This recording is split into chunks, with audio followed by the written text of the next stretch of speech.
ล้างหน้าถูไปน้ำหน้าเนี่ยเอาไว้เย็น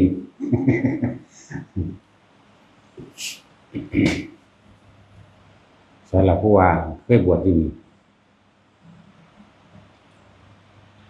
ผู้นั้นเด่นเนาะ10 มื้อบ่เกี่ยวมาเมื่อกี้นี่คือไปส่งอันนั่นเด่นเนาะมันบ่ตัวมืออื่นกับตัวหัวรวดซะพอทอมได้อยู่แม่นบาทเก่ามันเป็น4บวชมื้ออื่นมันเคยมันจื้อว่าไรมัน10 มื้อนึงเนาะตั้งแต่ปีนึงแต่ยังจื้อว่าไรพวกนี้ก็เลยแต่ว่ามาเที่ยวนึงว่ามาขอตะโดดหล่ะเนาะมาเที่ยว2กับว่ามีเด็กน้อยมานำเนี่ยนะบ่นี้แบบว่าเอาบ่น้อยบวชนำบวชหน้านะเอามืออื่นบวชนำกันโลดเป็น4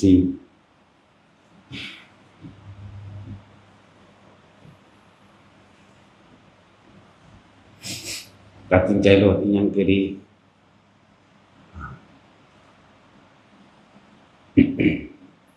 คนเฮาจิตสุดท้ายก่อนสิตาย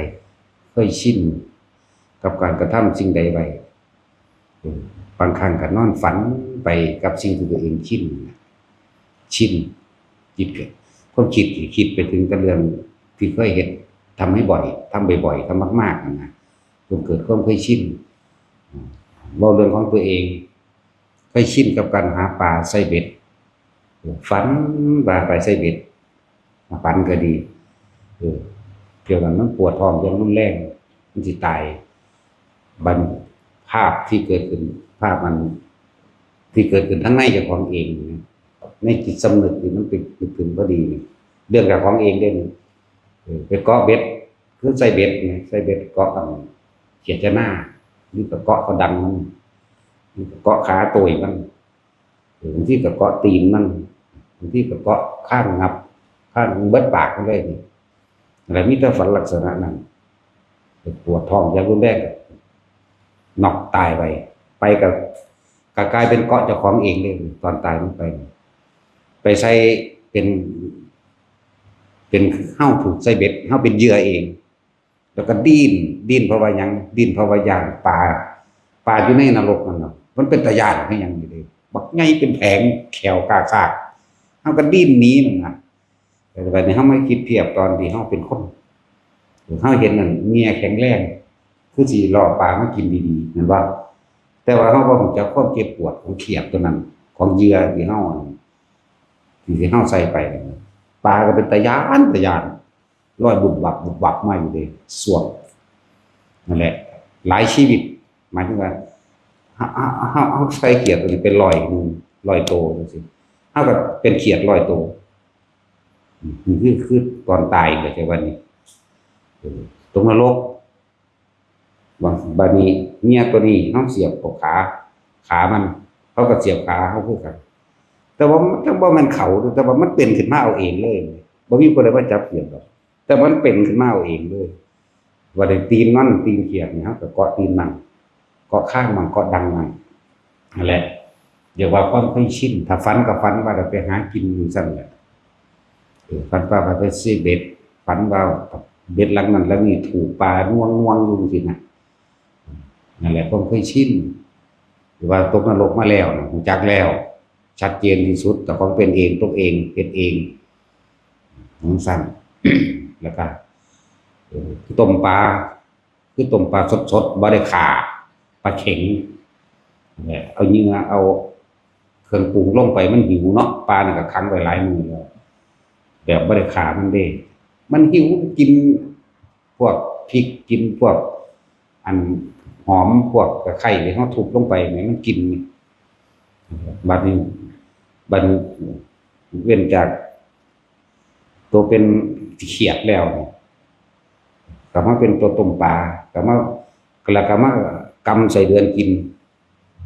ความจริงมันบ่อยากกินเด้แต่ว่านี่จกกินใส่ปากบักหลายชีวิตเองเวลานั้นมันสิแซ่ขึ้นมาทั้งนี้แซ่ขึ้นมาทั้งหน้าผากนั่นแล้วก็แตกระเบิดออกแล้วก็เป็นไม้กำกินอยู่จังซั่นหรือว่าพันชีวิตก็เป็นพันชีวิตนั่นแหละ หมายถึงใส่เดือนพันโตเฮาก็กำกินอยู่ซั่นเฮาก็ตายไปคืนตายคืนตายคืนอยู่ถึงพันครั้งเหมือนกันมันก็คือความเคยชินที่เฮาเลยว่าจิตสุดท้ายก่อนตายในระยะ 4-5 มื้อนั่นแหละที่เฮาสิฝันแบบนั้นฝันไปหากินฝันไปหาไต่ปลา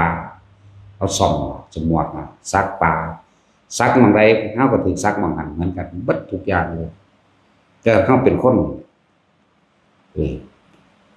ก็บ่มีผู้มาซักเด้มันทั้งซักของมันเอาเองแต่ว่าสมวกกันอยู่เป็นซั่นนี่แหละก็เยอะอันเรื่องตกนรกถนัดถนัดเป็นงัวก็เป็นเด้แต่นึงเคยบ่ได้เป็นผู้ขาเห็นเขาขาแล่นหนีรถรู้สึกว่าย้านอยู่แต่ว่าหันสั่งเขา10โตหั่นล่ะงัวเป็นงัวน้อยงัวน้อยงัวเผาแม่สั่งเขาขาแต่ว่าเจ้าของบ่ได้ขาเห็นเขาขาบ่ได้สงสารในหัวใจอยู่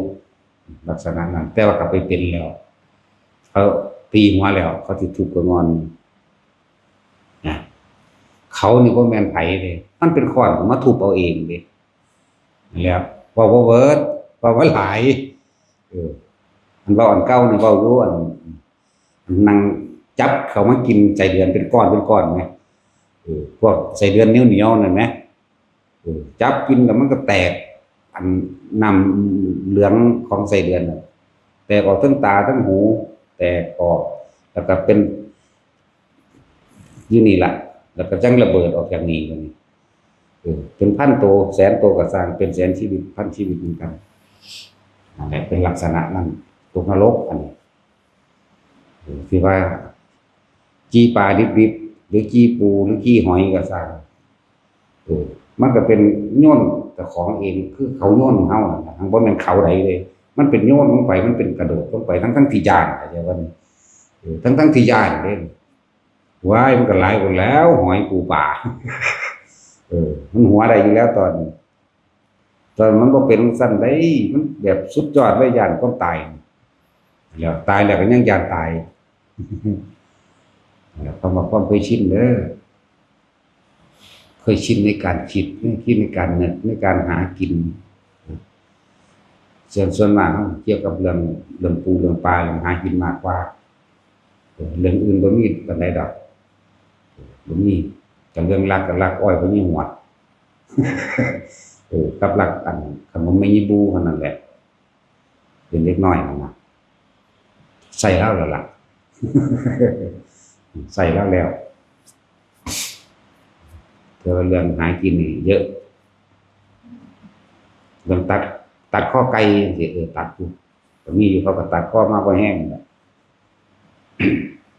แล้วก็ถูกเสียบอันข้องมันนี่แล้วก็สั้นไว้ก็เป็นมาบ่แห้งนั่นแหละเสียบคนตากแห้งเสียดมันอันนั้นจังว่าเป็นขึ้นเน้นภาวนาเน้นเรื่องจิตเน้นเรื่องคิดเลยอย่างที่หลวงพ่อขึ้นเน้นแท้กับการพยายามรักษาความคิดเจ้าของให้มันอยู่ในกายอย่าออกจากกายอย่าออกจากลมอย่าออกจากอุณาโลมอย่าออกจากปิติกายเวทนาจิตเวทนากายให้อยู่ในฐานที่ตั้งแห่งจิตเรียกว่าอุณาโลมเฮานี่อยู่ระหว่างกลางหน้าผากให้ได้เด้อไปเลยทำความรู้สึกอยู่นี่จนเกิดความเคยชินกับฌานอันเดียวกัน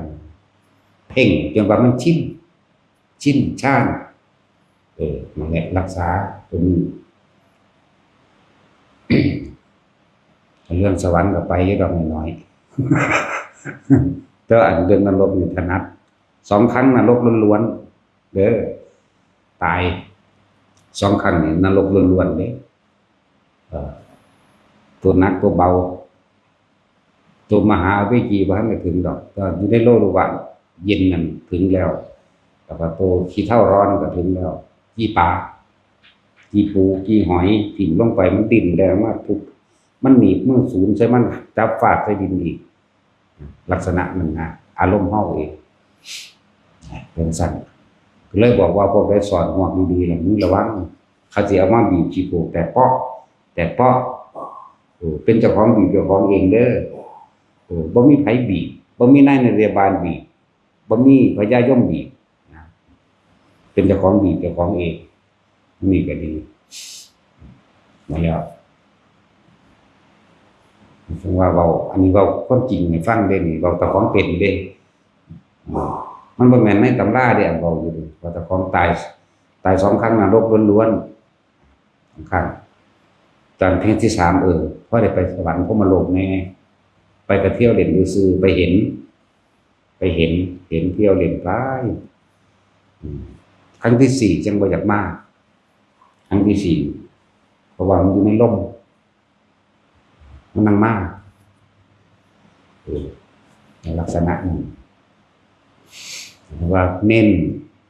นการควบคุมความคิดเจ้าของเน้นจิตด้วยจิตเฝ้าสังเกตจิตเลยเอาโตมันโลดจักแล้วโตพระเป็นพระตายโตพระเกิดจักคักแล้วชัดเจนแล้วความคิดนะความคิดที่ปนไปประกอบไปด้วยอารมณ์คือภพโมโหคือตรงนรกโหดไปก็เลยอยากได้นั่นอยากได้นี่คือเปรตโลดไปก็ดีหลงในยศถาบรรดาศักดิ์และทรัพย์สินเงินทองของเจ้าของเองเดรัจฉานหมดนี่แหละบอกเป็นกลางๆไว้ก่อนสิบางคนมันเคยตายมันก็รู้จักว่า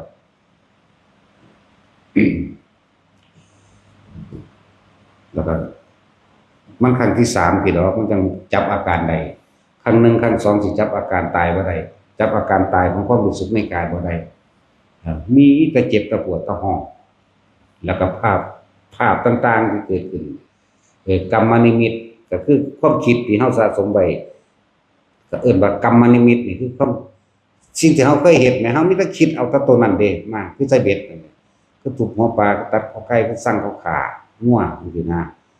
มีเอิ้นว่ากรรมคตินิมิตนี่ที่บัดนี้เป็นเจ้าของเกาะแต่ตอนแรกคิดต่อมาเป็นภาพเข้าใจบ่นี่เป็นภาพใส่เบ็ดเป็นภาพอันต้มปลาแม่นบ่เรื่องนี้ก็นึกถึงหม้อเดี๋ยวนี้มันบ่ไปใส่เลยมันเพราะอยู่ในความทรงจำอยู่ในสัญญาเฮาเราเดี๋ยวนี้ก็เห็นเดี๋ยวนี้เด้เพราะของที่มันผ่านมาแล้วมันยังจื้อได้คือเก่านั่นแหละบ่ไปไหนนั่นแหละคือเกาะจากเพดานนี่สอดออกมาทางดังอยู่บางที่ก็สอดออกตาบางตัวก็สอดออกตาบางตัวก็สอดออกดังบางตัวก็สอดออกหัวมันเลยจังซี่นะบางตัวบ่มีปลากินคือตัวเฮาเองค่อยๆใจขาดใจก็จมลงไปในน้ำแล้วก็ฟื้นขึ้นมาเป็นตัวใหม่คือสดใสชีวิตของเขาแบบนอกจาก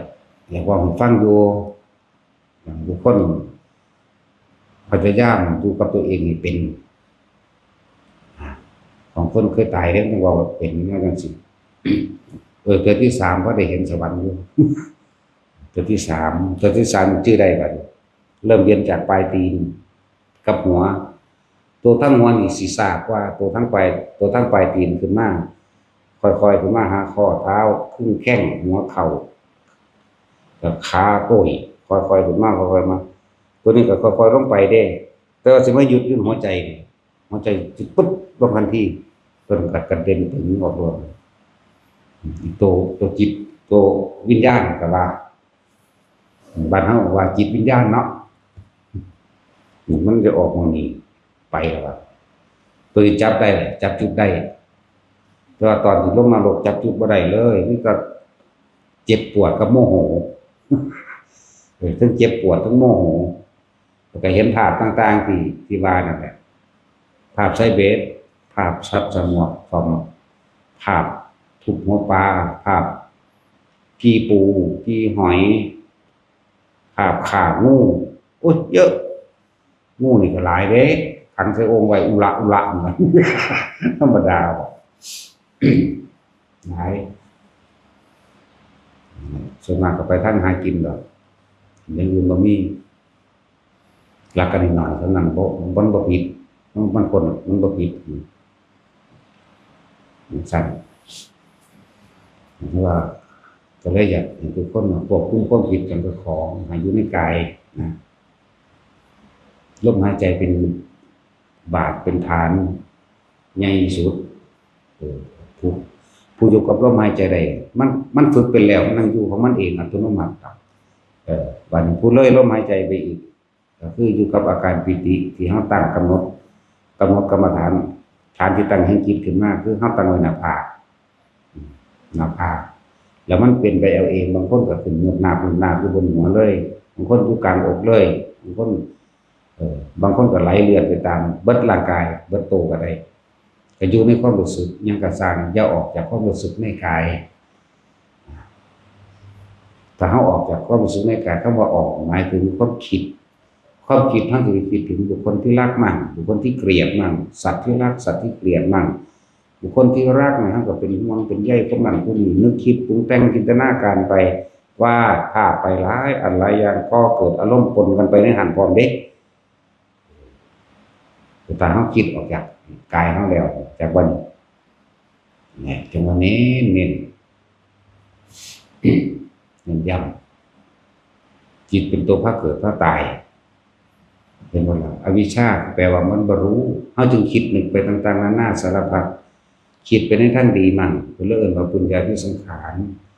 ความคิดไปในทางดีความคิดไปในทางเกิดความสงบลมเย็นในตัวเองแต่ว่าก็เป็นความยึดมั่นถือมั่นอยู่ในหัน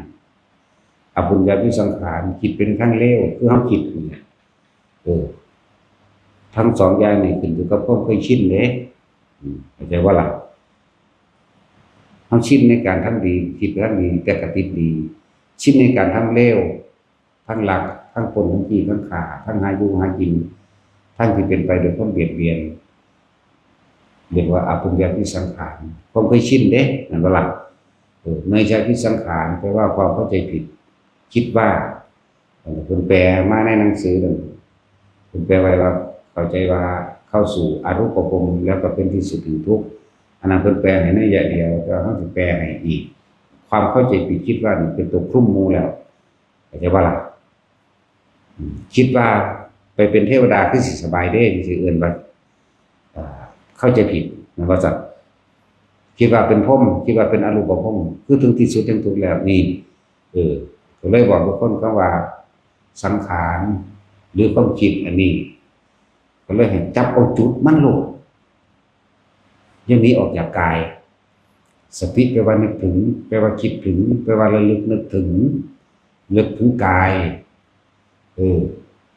กายในกายคือหยังกายโดยส่วนใหญ่นี่คือรวมหมดในกายแล้วก็กายในกายย่นลงมาให้มันเป็นแคบลงมาอีกคือลมหายใจเข้าใจว่าล่ะกายนี่ส่วนใหญ่กายนี่ส่วนใหญ่มันย่นย่อลงมาให้แคบลงเลยเอาลมหายใจถ้ากายส่วนอื่นสมมุติว่าเกศาผมโลมาขนหน้าขาเล็บฟันตาฟันตะโจหนังมังสังเนื้อย่อมมีภาพอยู่นั่นบ่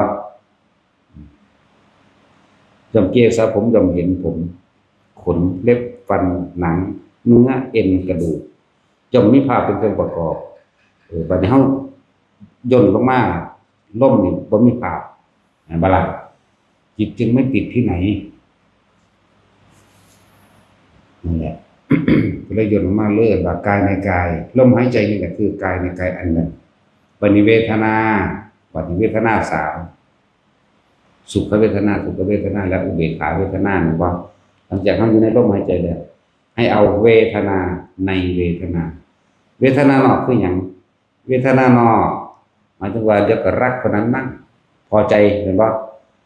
เกลียดคนนี้มั่งไม่พอใจเห็นบ่แล้วก็เฉยๆมั่งบ่ว่าบุคคลสัตว์สิ่งของเห็นบ่วันนี้เอาเวทนาในเวทนาคืออุเบกขาอาศัยลมหายใจเข้าออกปึ๊บเมื่อมันนิ่งดีแล้วพอสมควรแล้วอาการปิติเกิดปิติสิเกิดได้เพราะความคิดของเฮาบ่ไปนึกคิดปรุงแต่งกับสิ่งที่อยู่ภายนอกบ่ล่ะคือมันประคองลมมั้ยมันประคองลมได้ดีแล้วปิติก็เกิดเลยจับเอาอาการปิติเนี่ยเกิดว่าเวทนาในเวทนาอันเป็นอุเบกขาเวทนาอุเบกขากับสิ่งภายนอกก็จังหนึ่งเด้เข้าใจว่าแท็กซี่คนอย่างมากนี่เดี๋ยวเบิ่งซื่อๆบ่ได้คิดหยังว่ามันสิมาหลายบ่ดีเห็นบ่เริ่มอุเบกขานอกอันนี้อุเบกขาในเด้จึงเรียกว่าอุเบกเวทนาในเวทนาก็เลยเอาอุเบกขาตัวนี้เอาความรู้สึกตัวนี้พ ความรู้สึกที่เฮากำหนดขึ้นเนี่ยมันเกิดเป็นทางที่ตั้งแห่งจิตของเฮาเองทางที่ตั้งแห่งจิตทางที่ตั้งแห่งความรู้สึกหรือจิตหนึ่งหรือทำความรู้สึกตัวนี่ตัวนี้จะออกจากนี้บัดเลยเป็นชั้นที่สองก็ว่าไปคือจะออกจากจุดนี้บัดเพราะตัวนี้มันจึงสำคัญมากมันเป็นอุเบกขาในลักษณะว่าเป็นเวทนาในเวทนาอันเป็นอุเบกขาในอุเบกขาแต่ว่านี่ มันสำคัญเพราะว่าอย่างถ้าความรู้สึกนี้ออกแสดงว่าความคิดไปหาบุคคลนั้นแล้วสัตว์นั้นแล้วสิ่งของนั้นแล้วเรื่องราวนั้นแล้วดินฟ้าอากาศแล้วเห็นว่านั่นแหละสังเกตตัวเองให้ดีไปตัวนี้มันแม่นที่เพิ่นว่าบ่เนาะก็ตัวเองก็พิสูจน์นี่เนาะของเฮาไม่ได้ความรู้มาแบบนี้เฮาก็บอกไปตามสิ่งที่เฮารู้แบบนี้เด้เป็นแต่เพียงผู้บอกแล้วพวกเฮาตัวเองตัวเฮาเองเอาประสบการณ์ตัวเองเทียบเอาเด้อเวทนาเวทนาในเวทนาแล้วมาจิตโดยนั่นแหละคือกระจายความคิดไปตัวที่เนาะวันนี้จิตในจิตคือหยังไง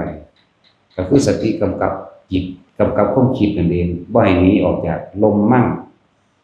ปิติมั่งเรื่องกายเวทนาจิตเวทนากายอยู่ในนี้คำว่าธรรมเดสิ่งทั้งหลายทั้งปวงโดยภายนอกบุคคลสัตว์สิ่งของดินฟ้าอากาศต้นไม้และภูเขาฝนตกฟ้าห้องนั้นอันนี้เนาะเบิดนั่นแหละแพะแกะคนทะเลาะกันคนดีใจคนเต้นคนร้องคนโมคนเล่นหรือสารพัดสัตว์นั่นแหละนั่นคือธรรมภายนอกน้อมมาสู่ธรรมภายในภายนอกเขาเห็นโดยเขาทะเลาะกันเขาโมโหด้วยว่าอ๋อมันเกิดจากสัญญาเนาะสั่นแล้วคำว่าธรรม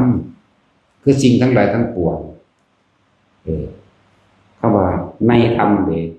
ก็คือสัญญาที่เขาจดจำไว้นี่แหละแล้วเขาสิปรุงแต่งไปเป็นไปตามความพอใจและบ่พอใจเป็นบ่ล่ะวันนี้เฮ็ดจังได๋เขาสิดับสัญญาใดเห็นคนปั๊บว่าถ้าบอกว่ามันฮู้ตัวบ่คนไหม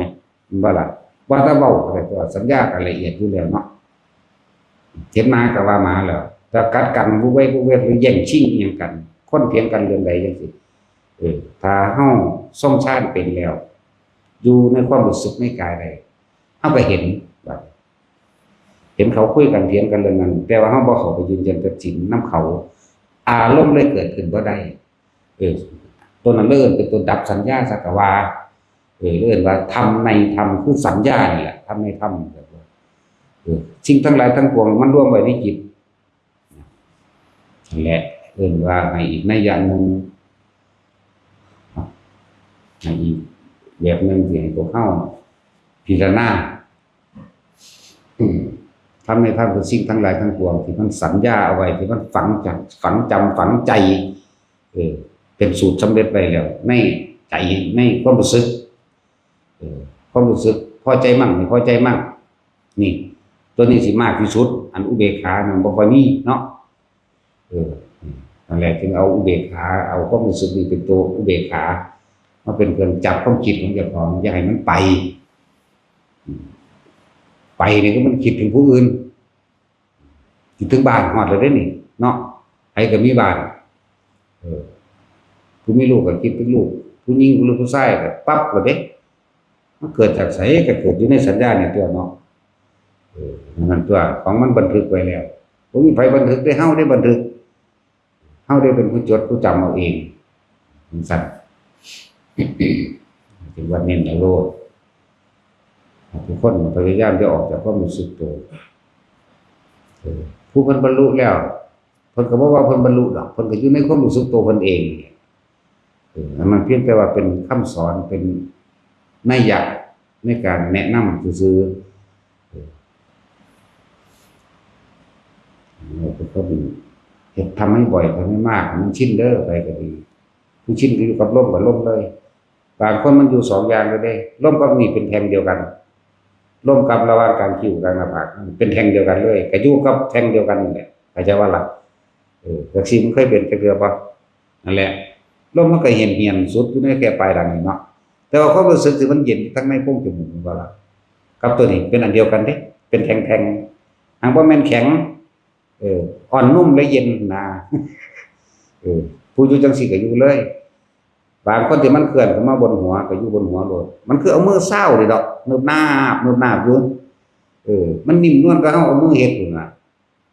เนิบนาบอยู่หั่นเลยบางคนมาอยู่ระหว่างทางกลางก็เป็นเหมือนกันนั่นแหละกับเนิบนาบอยู่เนิบนาบอยู่นี่เป็นโล่งๆโปร่งๆมันก็บ่ถือมันบ่คือเว้าว่านหมาเด้นั่นบ่ได้ก็ออกรถเนาะอันนั้นเป็นความรู้สึกเพิ่นสิเอาความรู้สึกเว้าเป็นภาษาเป็นตนเป็นตัวมันเว้ายากเนาะแล้วอยู่3จุดนี่แหละเอาบอกให้ไว้อย่างน้อยๆทุกคนตายแล้วไปอนาคามีเด้อยู่นี่นี่ก็สร้างเพราะคนบาดสุดท้ายแล้วมันต้องกลับมาล้มแต่ว่าในขณะที่เฮาบ่ทันได้ตายนี่ในขณะที่บ่ทันได้เป็นหยังนี่ก็เลยให้หาเครื่องอยู่กับอาการปีติปราโมทย์นั่นแหละกำลังฌานมันสิสร้างหลายๆอย่างให้ดอกคนที่สงสัยเป็นอุบัติเหตุทั้งหลายแม้ถึงขั้นตายเสียชีวิตก็บ่ได้เสียเด้มันสิเสียแค่ทรัพย์สินและเพิ่นจึงบอกว่าสละทรัพย์สินเพื่อรักษาอวัยวะสละอวัยวะเพื่อรักษาชีวิตสละชีวิตเพื่อรักษาธรรมนั่นซั่น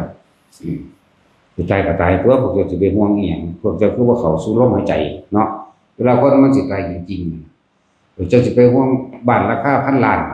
พวกเจ้าก็ตายคือเก่าก็ต้องตายจากมันหรือมันต้องพันจากเฮาเนาะเราจะเน้นจิตเลยมีที่นี่ก็บ่แม่นว่าเฮาคิดคนตนเองดอกได้มาจากของหลวงปู่มั่นตะกี้เพิ่นใส่วิธีนับมือเด้มันโดน มันฉากใส่วิธีเหลือบตาเลยเฮาแหละใส่วิธีนับมือยายจ้อยเราฝึกเป็นก้อนหมู่ซาบ่โตดอกยายจ้อยเราบ่ค่อยใส่สมองปานใดเราเลยสบายแต่เวลากระทบว่าเนี่ยสูญวือขึ้นบาดกลับไปนอนผู้เดียวเครียดน้อยใจให้เนาะเป็นหยังยังบ่ถิ่มสัญญาเป็นนะนั่นแหละเชื่อว่าสิเศร้าลงได้พอแห้งคือนอนก็บ่หลับเพิ่นว่าเวลาเพิ่นสูญจังซั่นล่ะพยายามอยู่ให้มันนิ่งซะมันแค่ให้มันเห็นทุกสิ่งทุกอย่างมันก็เป็นแค่เรื่องใดเรื่องหนึ่งเกิดขึ้นเป็นธรรมดาเรื่องมันก็ดับเป็นธรรมดาเข้าใจคำว่าเดี๋ยวมันก็ผ่านไปบ่ดนี้เข้าใจคำว่าทุกอย่างเกิดมาเท่าไหร่มันก็ผ่านไปเท่านั้นแหละแม่นบ่มันบ่แซ่อยู่จังซั่นดอกคือคนด่าก็บ่ด่ากักจังซั่นดอกมันด่าแล้วมันก็เมื่อหากินข้าวก็เมื่อยจังซั่นคนย่องก็บ่ย่องจังซั่นดอกแม่นบ่ล่ะซั่นแล้วสิไปเจ็บมาแซ่ในอารมณ์เฮ็ดหยังอารมณ์คือตัวภพเด้ออาสวะขยะมันจะคล้องเคี่ยวอยู่กับความรู้สึกที่พอใจและไม่พอใจเด้ถ้าเฮาคิดออกไปกับคำบอกของคนมันก็มีอารมณ์หมดแล้วว่าจังซี่แต่เขาย่องก็มีอารมณ์ดีใจเนาะแต่เขาด่าก็มีอารมณ์เสียใจที่สิเฉยๆมันยากนั่นแหละเฮาจึงให้อยู่เป็นกลางว่างเฉยว่างก็ว่างก็เองดอกมันบ่เฮาบ่ได้ไปว่างมันดอกแค่อยู่กับลมใดมันก็ว่างแล้วแค่อยู่กับอุณหลมใดมันก็ว่างแล้วเฮาบ่ได้เป็นผู้ว่างเฮาบ่ได้เป็นผู้ปล่อยแค่บ่คิดนี่ว่างแล้วเข้าใจบ่นี่ชัดเจนอยู่บ่ตอนนี้ถ้าคิดบ่ว่างเด้ถ้าว่างต้องบ่คิดต้องบ่ไปหาเหตุผลต้องบ่ไปสรุปหยังคำหลวงปู่ชาเพิ่นเว้าบ่ถ้าจะปล่อยวางมันต้องไม่มีเหตุผลนั่นบ่ซั่นอย่ามาพูดเรื่องเหตุผลถ้าจะปล่อยวางนั่นบ่ล่ะถ้ามีเหตุมันก็ต้องมีผลก่อนก็ต้องบ่คิดนั่นแหละจังว่าหาวิธีก็คนอยู่กับลมมั่งอยู่กับอุณหโลมมั่งหัวมั่งกลางอกมั่งท้องมั่งผู้เป็นท้องก็เป็นเด้ผู้อยู่ในท้องเป็นความรู้สึกแบบเดียวกันก็อยู่นี่ของเขามันเคลื่อนได้ทุกจุดบ่แห้งแบบนะก็ทดสอบเอาเบิดทุกแนวตัวเคลื่อนได้ทุกจุดอยู่แล้วโอ้ยก็เห็นมันโดนปานนี้เนาะนั่นแหละก็ชินตัวตายได้ก็แล้วแต่มันสิตายเด้ถ้าจะตายเดี๋ยวนี้ก็จริง ขาดกินข้าวเออส่วนพวกเจ้ายังอยากหาลำหารวยหาดีคนยอมก็จะของดีกันมีสี่อยู่เนาะบ่ได้หาแต่เจ้าของหาให้ลูกหลานอีกเด้โอ้ยบางอนาคตให้เขาได้เป็นนั่นเป็นนี่รับราชการจังมั่นคงกว่าเด้บ่มีหยังมั่นคงจักอย่างก็แล้วกันน่ะในโลกอันนี้เป็นคู่อยู่ดีๆก็ลาออกก็มีเขาไล่ออกก็มีทหารที่ดีๆเป็นตำรวจที่ดีๆลาออกไล่ออกหรือตายก็มีเนาะใช่แล้วบ่มีหยังมั่นคงดอกโลกนี้เป็นอนิจจังว่าซั่นว่าถ้าพวกเจ้าเข้าไปยึดในอนิจจังอนัตตาพวกเจ้าก็ทุกข์นั่นแหละทุกข์ก็ไปเกิดใหม่แล้วก็ทุกข์หมุนเวียนอย่างเก่าพยายามให้ทุกคนอยู่จนชินทุกอริยบทเด้ออยู่ชินเบิดทุกทางย่างอยู่ผู้อยู่กับลมได้ก็กับลมกับอันนี้ได้ก็อยู่กันเลยผู้อยู่กับหน้าผากก็อยู่ไปเลยอยู่หัวก็อยู่เลยอยู่กลางอกก็อยู่เลยท้องก็อยู่เลยคือหลวงพ่อเยือนเพิ่นเอาน้ำเย็นมากินเพิ่นให้จำความรู้สึกเย็นๆนี่นึงเด้เข้าใจว่าเดี๋ยวนี้ของซ้ำนี่นึงเด้อย่าหนีจากความรู้สึกนี่แน่มันก็เป็นเวทนาในเวทนาตัวกินน้ำเย็นลงไปให้จำเอาความรู้สึกเย็นความหมายเพิ่นเยือนนั่นน่ะให้จำความรู้สึกนี่เด้อมึงอย่าออกจากนี่ถ้ามึงออกจากนี่มึงคิดไปแล้วมึงสร้างภพแล้วมึงทุกข์แล้วนั่นบ่ล่ะว่าบัดมันโอ้น้ำที่นี่เบิดสิบ่เบิดมื้อละ1,000 ขวดเนาะสิว่ากินจนท้องไข่เบิดบ่อยู่นี่เปลืองว่ะเฮาเลยใส่วิธีเหลือบตาบ่ต่างกันอันเดียวกันเด้อคือเรียกว่าสร้างฐานที่ตั้งแห่งจิตเพื่อให้จิตตั้งมั่นคุณได้เอาไว้ดีจิตกับผู้รู้กับจิตรู้สึกตัวนั่นแหละเพิ่นไว้เอาไว้เพิ่นก็รู้สึกเย็นอยู่นี่นึกถึงความเย็นได้เย็นปึ๊บนะผู้เขาฝึกแบบนั้นก็ไปแบบนั้นแล้วเฮาฝึกแบบนี้ก็ต่างกันนั่นเดียวกันนั่นแหละจำความรู้สึกเข้าใจบ่ล่ะบาดคือหลวงปู่จรัญคนยุบหนอพองหนอก็จำความรู้สึกลงอยู่ท้องพี่หนอพองหนอก็เลยมันเลยหนอเข้าไปเมื่อมันสงบตั้งวันนี้แล้วอำนาจสมาธิมีอันนั้นมีนี่เกิดเหมือนกันนั่นแหละปฏิภาคนิมิตต่างๆมันเกิดขึ้นเองหรอกตัวนี้ตัวสำคัญตัวทางในนี่จังว่าอันนึงคนจะไปเสือไปยึดอย่างเช่นการเห็นสวรรค์การเห็นนั่นการเห็นนี่เห็นแสงนั่นนี่เข้าใจว่าตัวเองบรรลุธรรมก็มีเด้เห็นแสงคือเว้ามาเรื่อยๆนั่นแหละแล่นนำเอาดวงธรรมดวงธรรมบางดวงก็สีขาวนวลบางดวงก็สีทองเด้ทองใสอุ้ยนิ่มนวลตาแง่ตัวบางดวงเขียวบางดวงก็แดงเด้บางปากายเผือกเด้ยุบยับก็มีเด้ดวงธรรมเขาว่าบ่แม่นอุปจารสมาธิเครื่องก่อกวนว่าให้จิตตั้งมั่นมันสิทดสอบตัวรองความคิดเฮาว่าเฮาสิคิดออกไปหาให้ความสำคัญจากสิ่งที่เห็นบ่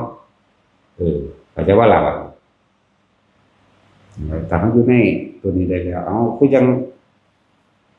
ที่เฮาเริ่มรักษาความรู้สึกในกายได้แล้วอยู่สกลนครนั่นแหละมีคนคือจังคน 3-4 คนเว้ากันอุ้มอิ่มกันเวลานะครับเขาจูไฟเข้าไงดนฟืนใหญ่ๆจั่วแสงไฟก็แตกกระจายขึ้นคือจังคนจูไฟนี่แหมบ่ได้หลับตาได้มื้นตาเบิ่งคักๆนี่พิงโขดหินหรือนั่งอยู่โขดหินนั่นน่ะ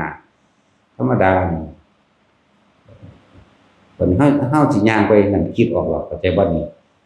สิย่างไปเบิ่งกันนะมันแม่นคนบ่อันนี้มันก็ไปนำจังซี่เด้แทนที่เฮาจะต้องเข้ามาหามันได้แม่นบ่นี่ทันทีธรรมดาน่ะเป็นคนจริงมันก็ย่างมาหากองไฟได้นะเฮาไปจังได๋ปุ๊บมันก็ไปจังซี่เลยเสมอกันเลยแม่ถ้าเฮาหยุดมันก็หยุดเฮาถอยมันก็ถอยนำเฮาเด้นั่นน่ะความคิดมันออกจากวันไปพิสูจน์ก็สิเข้าใจคำว่าสักตะวามันธรรมดาปานใดเด้บ่แม่นบ่เอาเล่นๆง่ายๆซำใดซำนึงเด้เพียงแค่เห็นสักแต่ว่าเห็นสักแต่ว่าได้ยินสักแต่ว่าได้กลิ่นนะคือธรรมดาล่ะเฮาพิสูจน์เวลาเฮาพูดเดี๋ยวเงียบเหงาวังเวงเงียบจังซี่เงียบวิวเข้าไปในหัวใจจังซี่มันก็รู้สึกได้เบิดนั่นแหละแต่เฮาค้นเข้าไปในความวิวมันได้แบบอีหยังวิวโอ้ โอ้ความคิดนี่เองเนี่ยก็ค่อยเท่านั้นแหละผู้ใดรู้จักแล้วมันรู้จักกับผู้ใดเป็นแล้วมันรู้จักกับความว่างอยู่เออบางทีเสียงนกเสียงหนูเสียงต่างๆสารพัดเต็มไปหมดในป่านั่นแหละแต่ว่าเฮาอยู่กับความที่บ่คิดก็เลยหากันอยู่กับลมนี่มันอยู่กับนี่มันแต่ว่ามันยินเบิดทุกอย่างก็บางครั้งบางอย่างก็เป็นวาบวิวเข้าไปเลยก็มีเด้ทั้งนั้นแหละหลายอย่างที่มันตอนนั้นเฮาบ่ทันได้เข้าใจบ่ทันได้วางความคิดเป็นนี่เลยว่าเฮายังไปปรุงแต่งในความวาบวิวในเสียงต่างๆที่ได้ยินหรือจะไปพิสูจน์อยู่นะแต่สุดท้ายแล้วมันเริ่มพอเก็บเรื่องนั้นเรื่องนี้เข้ามาคิดแต่ว่านี่จากภาพจากเสียงจากกลิ่นต่างๆพอเข้ามาคิดว่าสิเงียบคักเงียบทั้งๆที่มีเลยบ่คิดหยังเลยนี่แบบบ่มีวาบวิวบ่มีหยังเลยนี่เสียงนกบางเสียงโอ้ยเป็นตาย้านเสียงคือคนไห้นี่ไห้แว่แว่อยู่นี่คือคนไห้คักๆย่างไปเบิ่งได้จังรู้จักว่าเป็นนกบ่ตัวใหญ่ดอกนกน้อยๆนึงแต่มันคือไห้ดังแมงแท้อุ้ยไห้คือเด็กน้อยถึงมดแดงกัดนี่เด้เด็กน้อยออกใหม่สักพักไห้แบบนั้นแหละไปเบิ่งคักๆก็เป็นนกนั่นซั่นแหละวันนี้นกอันถือทื่อมันเว้ากันหังคักบัดนี้อุ้ยคือ2คนอยู่พุ่มพำอยู่เด้มันเว้ากันพุ่มพำอยู่หั่นแหละอันนี้ใหญ่อยู่ซ้ำกับซ้ำถังสีรุ่นถังสีน้อยถังสีรุ่นน้อยใหญ่อยู่เด้ซ้ำกระตาถือว่ากระตาน้อยกระตาใหญ่อีกมันจีบกันคือคนเว้ากันคักบุ้มอยู่หั่นแหละแต่บ่นกพิสูจน์ธรรมดาความสงสัยนะครับเป็นคนมักพิสูจน์อยู่แล้วพิสูจน์เอาไปมาเมื่อพิสูจน์เมื่อรู้ว่าอันนี้คืออันนี้อันนี้นกอันนี้นกอันนี้แบบนั้นเป็นก็จักสิรู้แล้วได้หยังเด้มันนอนก็มาอย่างว่าเอ้ารู้แล้วได้หยังก็สิลำบากไปหารู้กับสิ่งเหล่านี้เฮ็ดหยังรู้แล้วก็เสือกไปเป็นทุกข์กับสิ่งที่รู้นั่นนี่มันนอนกับมาของมันเองว่าแล้วหลายอย่างคนไม่เรื่องที่ผ่านเข้ามาบางทีงูสัตว์สำคัญตัวอย่างนี้แหละงูสัตว์เด้รอบกดนี่เด้หัวกับหางก็มาคุดดุดใส่กันนี่แหมแล้วเวลามันเคลื่อนเป็นวงกลมรอบกดเท่านี้แหละรอบเด้ก็เบิ่งซื่อๆนี่เด้ต้องบ่คิดเด้เบิ่งอยู่ประกอบกับมันคือสะท้อนแสงได้เลยแต่ว่าบ่มีเกิงเลยมันนั่งสะท้อนแสงได้แปลกเลยบางทีก็คุณครึ่งแล้วก็ตั้งเทิงภูเขาจากมาเด้เสียงมาเลยนะเสียงคืองูมันเคลื่อนตัวนั่นแหละแต่ว่ามันใหญ่มันได้ดังแบบนั้นแหละมาเรื่อยกระพาดไปข้างๆห้องเฉียดข้างๆห้องบักไงกับกุกตานี่ล่ะทั้งถือว่ากุกตาน้อยตอนใหญ่อ้าวซ้ำถังน้ำมัน200 ลิตรทั้งบ่เป็นสั่นคือถังหรือบักยาวเด้แต่เป็นตาสินก็ตายสังแงกเข้าแล้วล่ะณตาสินมันสั่นเลยตายสักแง่ๆเขาอีหลีนี่แหละมันก็ธรรมดาเด้ถึงจะเป็นกลางคืนมืดแต่ว่าตาเฮาก็เห็นได้ชัดเจนมันก็โฟกัสเข้าไปในตัวมันโดดหน้าตามันก็เป็นตาย้านเด้อก็งูเนาะมันใหญ่เนาะก็เป็นตาย้านเด้อแต่งูน้อยมันเป็นตาย้านอยู่เฮาลองขยายว่าหน้าตามันเบิ่งเด้อกระปุ้มกระปั๊มนำนี่แหมงูเฮาบ่ว่านาคดอกเดี๋ยวสิเป็นบ้าไปขยันหนักนั่นนี่อีกหนักมันกี่ดาบซักซิดนั่งนี่อีกอะไรหลายโพดแต่เรื่องปีกองก้อยนี่ดูอยู่ดิน้อยๆถ้าคืบนี่ก็มีแล่นผ่านไปผ่านมาอยู่ดอก ตัวค่าสอบก็มีเอาบักหอยพ่อตัวเพียงแอวก็มีบัดแต่ตัวใหญ่สุดนี่โอ้ผมก็มันกึกเสียงอันกาบไม้ไงตกลงเวลามันโอ้ขึ้นไหมขวาบอยู่เด้นั่งเบิ่งอยู่แล้วพูนเอาไปจกเอานกเอียงแล้วแควกวักกินว่าเบิดเสร็จถิ่มขาไม่เฮาอีกกูบ่ได้หิวว่ะบ่ได้เว้าเด้ตอนนั้นนิ่งอยู่หั่นแหละถิ่มขานกไม้เฮานี่ถิ่มมาจังสินกหยังแล้วยามมาเช้าก็เป็นขานกอีหลีเด้บ่แม่นนิมิตแบบนั้นเด้แปลกอยู่ยามเช้ามาก็จังเบิ่งเรียกว่าล่ะทางบ่ได้ย้านดอกจังเอามาเบิ่งโอ้ยจำพรบ่กินมันคือขามันก็กระดูกนะแต่ว่าขานกนั่นแหละสินกยังไม่รู้สินี่คือการทดสอบที่มันเกิดขึ้นว่าเฮาสิคิดบ่ถ้าเฮาคิดจังบอกว่าให้ทุกคนฝึกให้มันนิ่งอยู่ในกายนะอยู่จุดใดจุดหนึ่งอยู่กับลมกับอันนี้ลมเป็นแท่งๆอยู่นี่ก็อยู่หัวก็อยู่โลดอยู่เฉพาะมีลมก็สร้างกลางหน้าผากเย็นๆนี้มันง่วงๆนั่นนี่ก็อยู่กลางอกก็อยู่ท้องก็อยู่แล้วแต่ถึงไว้มามันสิเคลื่อนไปเอาเองก็ช่างมันแต่ก็ขอให้อยู่ในความรู้สึกตัวมันเดิมเวทนาในเวทนาเด้อบ่แม่นว่าทำอะไรก็รู้ส่วนมากมันล้างถ้วยก็รู้ว่าล้างถ้วยล้างจานมันเว้าซื่อๆเด่นความจริงพูดมันอยู่นำมันสะอาดบ่สะอาดจักบ่ล่ะมันไม่คิดอยู่ปรุงอยู่มันบ่เฮาเอาเวทนาในเวทนาตัวนี้ไปเลย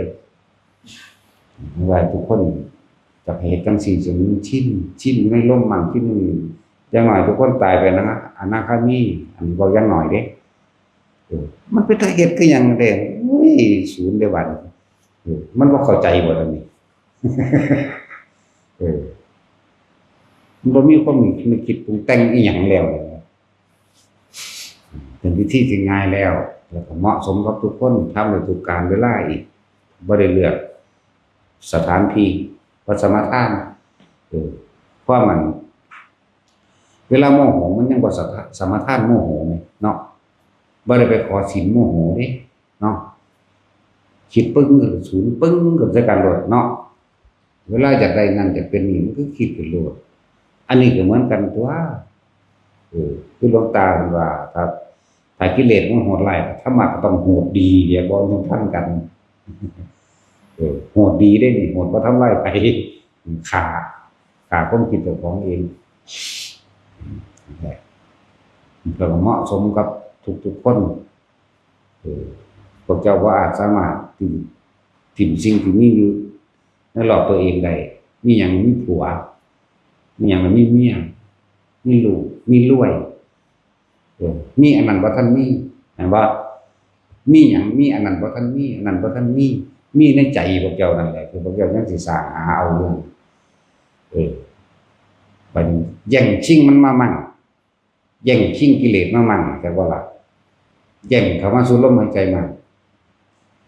3 ชั่วโมงนี่แย่งได้2 วินาทีบ่หลายเด้ชั่วโมงนี้ได้2 วินาทีชั่วโมงหน้าได้อีก3 วินาทีชั่วโมงหน้าอีก4 วินาทีมั่ง2 1 2 3มั่งเฮ็ดที่พอสำนั้นเด้อมันจะค่อยสะสมของมันเองดอกคอยสะสมมันเองไปเรื่อยๆเขาเรียกว่าศูนย์ซะมันตัวนี้แน่เขาเรียกว่าหันเข้ามาลมหายใจแน่ตะกี้มันมีแต่โมโหหาตลอดเด้เนาะผู้ใดเคยคิดว่าสิระงับดับความคิดโดยลมหายใจมันไม่เคยคิดเลยตั้งแต่เราตื่นขึ้นมีแต่แนวสิหาได้หาดีหามีหาเป็นมันบ่ล่ะแล้วอันนี้มาพอแล้วพากันเฮ็ดเอาความตายมันบ่ได้บอกพวกเจ้าเด้มันตายได้ตลอดแต่สิ่งที่ว่าตายคือจิตเด้ไงถ้าจิตตายจากกองกิเลสปัญหาแล้วแบบนี้มันมีปัญหาแต่ว่ามันต้องไปนำกันที่จนมากคิดถึงจิตสุดท้ายถึงสำคัญที่สุดฉะนั้นเฮาจึงฝึกเอาไว้ก่อนที่มันสิตายสร้างความเคยชินตัวชินอยู่กับลมนี่ชินอยู่กับอุณหภูมินี่มันบ่ออกจากกายมันสิไปไส และที่สำคัญอันหนึ่งเฮาอาศัยพระปัญญาของพระพุทธเจ้าคือการแสดงบอกได้นี้แสดงว่าทุกอย่างเป็นของบ่เที่ยงเป็นของบ่จีรังยั่งยืนบ่มีอีหยังสิมั่นคงดอกมีแต่ความเกิดขึ้นเปลี่ยนแปลงดับไปแตกไปตายไปสลายไปนี่ปัญญามาจากพระพุทธเจ้าบ่แม่นเฮาเว้าเอาว่าหาแต่ว่าอนิจจังทุกขังอนัตตาก็ได้ดอกพอภาษาเฮาแล้วมันเข้าใจง่ายเนาะหรือผู้ใดอยากเข้าใจยากก็ไปฟังผู้เขาใจยากฟังเพื่อได้ลมหายใจนี่ก็แล้วแต่ครับประกอบกับการฟังมันสิยอมรับแต่ผมยอมรับมันสิยอมรับในสิ่งที่เพิ่นแสดงออกไปแม่นเบิดแล้วมันก็เข้ามาอยู่ของมันอยู่ในลมมันอยู่ในหน้าผากนี่แหละคำว่ายอมรับนั่นแหละคือมันบ่เป็นอย่างอื่นถ้าเกิดขึ้นมาล่ะมันเป็นไปทางป่วยมันเป็นไปทางผาดจากสิ่งที่รักและสิ่งที่รักก็ต้องผาดจากเฮามันเป็นไปทางเจ็บและมันเป็นไปทางตายนั่นว่าล่ะมันก็ยอมรับแล้วก็หาเครื่องอยู่กันตัวสิดิ้นรนหยังก็ดอกอย่าฝึกเอาไปก็ดีเพิ่นฝึกให้บ่ได้เด้มันก็บอกทุกคนที่ได้เบื้องต้นไปแล้วปฐมฌานมันถึงลมเข้าแล้วออกแล้วมีอาการที่เกิดขึ้นในภาคเพิ่นว่าปฐมฌานไปฝึกให้มันคล่องยืนก็ได้เดินไปก็ได้นั่งอยู่ท่าใดก็ได้นอนอยู่ท่าใดก็ได้เรียกว่าล่ะยืนเดินนั่งนอนนั่นแหละให้มันคล่องในชั้นที่แรกซะก่อนขั้นที่สองมันจะเป็นเองเฮามีหน้าที่แค่สติระลึกรู้จังรู้สึกโตอันสอนก็ดีย่างไปนำทางมันก็ขึ้นง่วงกันโลดคนขับรถก็ขึ้นง่วงขึ้นทั้งขับรถโลดบางคนก็ใส่คำว่าเป็นเสียวบางคนก็ใส่คำว่าตึงบางคนก็ว่าต้นบางคนก็ว่าเป็นบอนก็คืออยู่คือบรรลุบอนมันมีกันนี่เนี่ยเป็นสั้นเย็นนิ่งลึกๆว่าไปแต่มันชินยืนเดินนั่งนอนชินวัตถุอาการจนถึงขั้นว่าสิบ่รู้สึกได้ตอนเฉพาะมันนอนหลับอย่างบ่ล่ะแต่ว่านอนหลับจิตตื่นรู้อย่างนึงเพราะแต่ก่อนที่สิหลับพวกเฮาน่ะแต่คนชินแล้วเนาะคนชินอยู่กับนี่แล้วก็ดูจนนอนหลับแล้วหลับมันรู้อย่างนึงเด้ตื่นปั๊บมันก็เข้ามาเอาเองปั๊บโลดเด้นี่ถ้าผู้จังซี่ตายจังได๋คันว่าตายโลดเนาะมันบ่มาเกิดดอกมันบ่หนีจากกายเวทนาจิตเวทนากายดอกส่วนธรรมก็คือความรู้ทั้งหลายนั่นแหละอนิจจังทุกขังอนัตตาก็ว่าสิ่งใดสิ่งหนึ่งเกิดขึ้นสิ่งนั้นก็ดับเป็นธรรมดาก็ว่าสิ่งบ่มีจักอย่างที่เกิดแล้วบ่ดับบ่แตกบ่ตายบ่ทำลายบ่มีจักอย่างในทั้งโลกนี้ความสั้นความยาวของมันคนทุกคนที่อยู่เดี๋ยวนี้เคยเห็นคนตายมาหลายแล้วล่ะเนาะเคยคิดจักมื้อบ่ว่าเจ้าของสิตายส่วนมากบ่ค่อยคิดถ้าเป็นคนที่หักตายก็ให้นำโอ้ยฉันอายุน้อยเห็นเนาะก็ว่าเด้มันบ่ทันได้พอตายมันใหญ่กว่านี้ก่อนว่าซั่นมันก็สิไปตายคือเขาตัวใหญ่ก็เลยทั้งซั่นแหละแหละมองเข้ามาเบิ่งเจ้าของก็ต้องเป็นต้องตายนั่นแหละว่าเกิดความเคยชินเกิดเป็นได้ยากแท้เด้อพระพุทธเจ้านี่สิ่งที่ยากที่สุดคือพระพุทธเจ้าแล้วก็ผู้เอาธรรมพระพุทธเจ้ามาแสดงอีกผู้ปฏิบัติตามอีกธรรมดาผู้รักษาไว้อีกโอ้ครับ อันตรธานแห่งพระพุทธอันตรธานแห่งพุทธันดรเวลาพุทธันดรก็แห้งแล้วเกิดสงครามได้เราคนท่านเบิดดอกมันเป็นอันตรธานตรกับนั่นแหละขาดอันตรธานอีกอย่างหนึ่งนี่เพราะท่านเป็นอันตรธานตรกับแต่ว่าละคือสิ่งศาสนาของพระพุทธเจ้าเฮานี่หรือสิ่งศาสนาของพระภกกุสันโธพระโกนาโกนัสสะพระกัสสปะหรือพระโคตมะเฮานี่เมื่อบ่มี หมายถึงว่าบ่มีคนฝึกหัดปฏิบัติแล้วสัมมาทิฏฐิขาดออกบ่มีในใจของบุคคลผู้ใดผู้หนึ่งบ่มีเลยพระธาตุทั้งหลายที่กระจายเป็นที่ต่างๆก็จังสิรวมตัวกันจังบ่ล่ะมันรวมตัวกันแล้วมนุษย์บ่รู้เรื่องหยังแต่ว่าเทวดารู้เทวดาให้ห้องเพิ่นสิแสดงธรรมกับหมู่เทวดาอยู่ทั้งหมด7หมู่แล้วก็ธาตุกับอัตธาตุนั่นถึงอธิธาตุของอัตธาตุเพิ่นแสดงเป็นรวมตัวเป็นร่างกายเป็นขึ้นก่อนเด้แต่คนบ่เห็นจากวันนี้แสดงนี่ได้ประโยชน์เฉพาะหมู่เทวดานั่นเป็นการเทศนาของผู้ไทย7วันต่อกันนะครับหมู่มาธาตุอัตธาตุพระท่านอย่างแม่นกับอัตธาตุเด้สั่นพอยังเฮาสิยังพระพุทธเจ้าอีกผู้หนึ่งอยู่แต่สิมันก็ไปเกิดนำเพิ่นเอาอยู่บ่ภาษีอ่านบ่ได้ทำการงานได้เขาว่าอยากได้ยังไปอธิษฐานเอาต้นกัลปะพฤกษ์พะนะมันเป็นต้นใดต้นนั้นเฮาก็บ่หามาปลูกเนาะจังบ่ได้เฮ็ดเวียกหยังมันสิอธิษฐานเอาโลดบ่แม่นจ้าอักเม็ดคือกันกับเฮาเดี๋ยวนี้แถมซ้ำอายุยืนกว่าอีกน้ำตายไปน่ะมึงไปเกิดแมงเด้แม่นบ่ล่ะตื่นขึ้นมาได้ก็คิดข้าวกับหยังมื้อนี้โอ๊ยได้ออมหอยโอ้ยได้ปิ้งไก่ว่าสิซุปหน่อไม้ตำบักหุ่งเนาะพอดีแหละเขาไปตึกแหมาได้ปลานี่คือกันนี่แหละมันสิเป็นพิเศษวิโสอยู่ตั้งใดก็เหมือนกันทุกอย่างบ่เหมือนที่ว่าอายุยืนซื่อโอ้ยนั่นตายแบบบ่แม่งเด้แต่ซับนี้มันก็งานบ่แห้งแล้วเนาะว่าแต่สิแล้วมึงอยากเอา10,000 ปีหมื่นปีหรือพระพันปีทรงพระเจริญยิ่งนานหมื่นปีซั่นเว้าเด้อแนวนั้นน่ะซั่นอันนี้ถึง80,000 ปีเอาโลดปาดโตจักสิกินตะบะหุ่งบ่จักปกเหมือนเฮานี่แหละจะไปคิดว่าสิไปยังแบบจะกินหยังไปอธิษฐานเอาต้นกัลปะพฤกษ์มันบ่แม่นมันเป็นแบบนั้นมันคือเฮานี่แหละกัลปะบ่พฤกษ์ก็แล้วต้นไม้หลายซื่อดอกพฤกษชาติแล้วก็ล่ะจักสิแปลเป็นหยังดอกว่ามันบ่แม่นจังซั่นดอกก็หาอยู่หากินคือเฮานี่แหละผู้ใดอยากไปเกิดก็เฮ็ดคือเพิ่นว่าที่เนาะรักษาศีล5รักษาศีล8ก็ไปสักทีแต่ว่าบ่ต้องหาอยู่หากินบ่มีทางหากินคือเก่าเพิ่นยังสิสอนเรื่องสัมมาทิฏฐิสัมมาสังกัปปะวาจากัมโตอาชีวะวานุสติสมาธิอยู่ไหมก็ต้องหากินคือเก่าตัวมันก็สิสอนเรื่องอริยสัจ4มรรคมีองค์8นี่คือเก่ากันเห็นมั้ยบ่ได้สอนต่างจากกันเด้นี่คือหัวใจเลย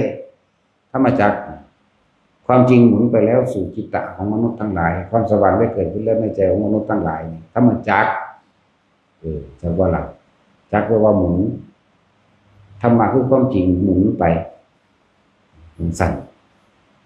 แสดงธรรมจักรเหมือนกันอันนอกนั้นก็แล้วแต่อุปนิสัยของหมู่สาวกเพิ่นอุปนิสัยสาวกสะสมมาแล้วใดมันก็สิแล้วแต่ธรรมะอันใดก็เพิ่นนั่นแหละถ้าบอกจังซี่จะฟังเองนะคือยังเว้าเรื่องนั้นสิเผาผักกัสสปะใส่ฟ้ามือเนาะเป็นตัวใหญ่เด้82เนาะอันบ่ในตำราว่าอยู่ถ้าเบิ่งมาเฮาสิแม่นอีหลีอยู่บ่เอาอยู่ได้เด้ล่ะถ้าผู้ใดอยากอยู่แม่วันนี้ว่าเว้าเล่นเด้นี่อิทธิบาทภาวนาเนาะมันว่าซั่นเชื่อสามารถอยู่ได้เป็นกับมันว่าล่ะโอ้เป็นกับพะนะถ้าสำนึกกูอยากตายก็โดนแล้วใครที่ไม่อยากอยู่ผู้ใดก็ต้องหาบิณฑบาตกินข้าวกับนะโมโอ้ยนะมันไปฝึกมาดีแล้วเด้นั่นฝึกมาจากกันผู้ทอดก็ไปผู้ลังกาก็ไปนี่ก็ฝึกมาฝึกมาดีแล้ว ตามภาษามันนั่นแหละร่างกายมันแข็งแรงพอแต่ใจมันแข็งแรงแล้วถ้าแล้วมันก็ถูกตีเด้ถูกตีหนักก็โมได้นี่พี่เขาหนักก็โมได้พวกนั้นว่าท่านได้ถือรู้สึกจะเอา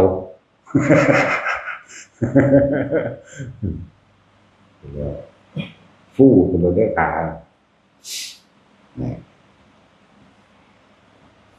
เราเรียกว่ากายยินทรีย์ว่าท่านแข็งแรงเพราะแต่ว่าใจมันแข็งแรงแล้วล่ะมีคนถามอยากรู้จักประวัติก็เป็นว่าจากรู้จักว่าอดีตนั่นว่ามันเป็นไผ่ดีถามผมมันก็เป็นทั้งสั้นแล้วเบิ่งอารมณ์ก็ถามอีหลีเด้เป็นอันนั้นบ่เป็นอันนี้บ่ว่าก็เป็นจังซี่แหละเบิ่งเอาโลดคือสิไปอยากรู้เรื่องของเขาเฮ็ดหยังเรื่องของเจ้าของยังบ่รู้อยู่เนาะถ้ารู้เรื่องของตนแล้วเรื่องของผู้อื่นบ่หาแต่อยากรู้มันก็รู้ของมันเองดอกรู้แล้วสิได้หยังบัดเนาะเอาชื่อว่าจังซี่มึงมีญาณทิพย์ฮู้กูเบิดแล้วมึงได้หยังได้ความประสาทนั่นว่าล่ะได้ความประสาทเด้อยิ่งไปรู้ความคิดผู้อื่นเนี่ยทางประสาทหลายกว่าเก่าอีกมึงคิดจังซั่นมึงคิดจังซี่โอ้ยก็ประสาทอยู่เป็นรวดอยู่บ่เป็นก็หาเรื่องมันคุยกันนั่นอันนี้ได้บัดนี้เนาะเอาคุยกันแยกเป็นฝักเป็นไฟเด็กไปหูความคิดเขาความคิดเจ้าของบ่รู้สั่นเลยนั่นแหละสิอยากไปรู้หยังจะสิรู้มากรู้น้อยจังได๋ก็สร้างถ้ารู้แล้วไปเกิดมันจะสิอยากรู้ไปหยังรู้แล้วบ่เกิดมันดีกว่าอีกเนาะรู้เฉยๆนี่มันบ่ต้องเกิดเนาะหลายโพดดอกทุกคนมันมีมาเบิดนั่นแหละในอดีตพระพุทธเจ้าองค์นั้นองค์นี้ถ้าสิเว้าเรื่องทำนายจังซี่ผมได้รับทำนายยังก็มีเด้โอ้กูก็บ่ฮู้จักแต่ว่าได้ทำนายแล้วสิเฮ็ดหยังบัดนี้สิเป็นหยังบัดนี้ก็ประสาทไม่อีกก็จะไปถามเรื่องนั้นนี่อีกเนาะนี่แหละมันบ่อยู่กับปัจจุบันจังซั่นจริงๆพระพุทธเจ้าเพิ่นตรัสรู้แล้วเพิ่นจังเว้าทีหลังเอาเด้นั่นน่ะมันสำเร็จแล้วได้จังเว้าทีหลังตอนบ่ทันได้เฮ็ดอีหยังอยู่เพิ่นบ่ได้เว้าเด้ตอนบ่ทันได้ตรัสรู้วันนี้แต่ละองค์มันตรัสรู้แล้วเพิ่นก็รู้ของเพิ่นได้ล่ะแม่นบ่ล่ะคือพระอานนท์จังซี่สมัยนั้นเฮาเริ่มตั้งต้นอธิษฐานปรารถนาความเป็นอุปถากสมัยใดน้อนี่เพิ่นก็ระลึกของเพิ่นเองว่าอ๋อสมัยนั้นเคยเกิดเป็นน้องชายของพระพุทธเจ้าปทุมมุตระเกิดเป็นน้อง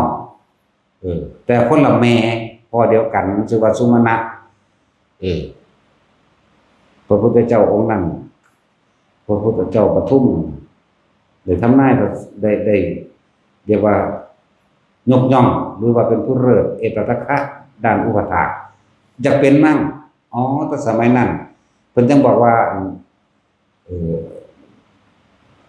เพิ่นไปลบชายแดนมาเพิ่นชนะ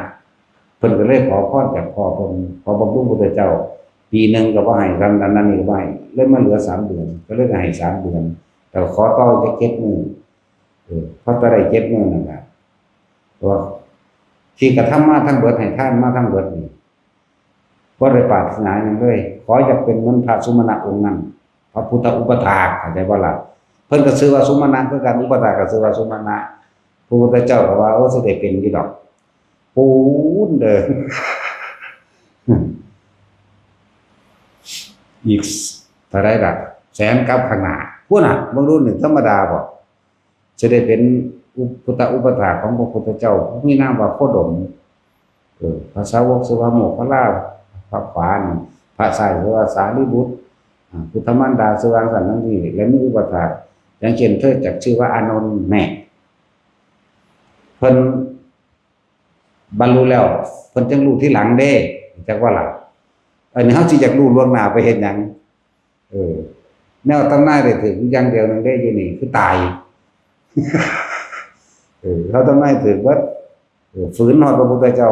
เนาะเพิ่นว่าบ่ให้ทำนายได้ซั่นแต่เฮาทำนายว่าทุกคนเกิดมานี่ตายเบิด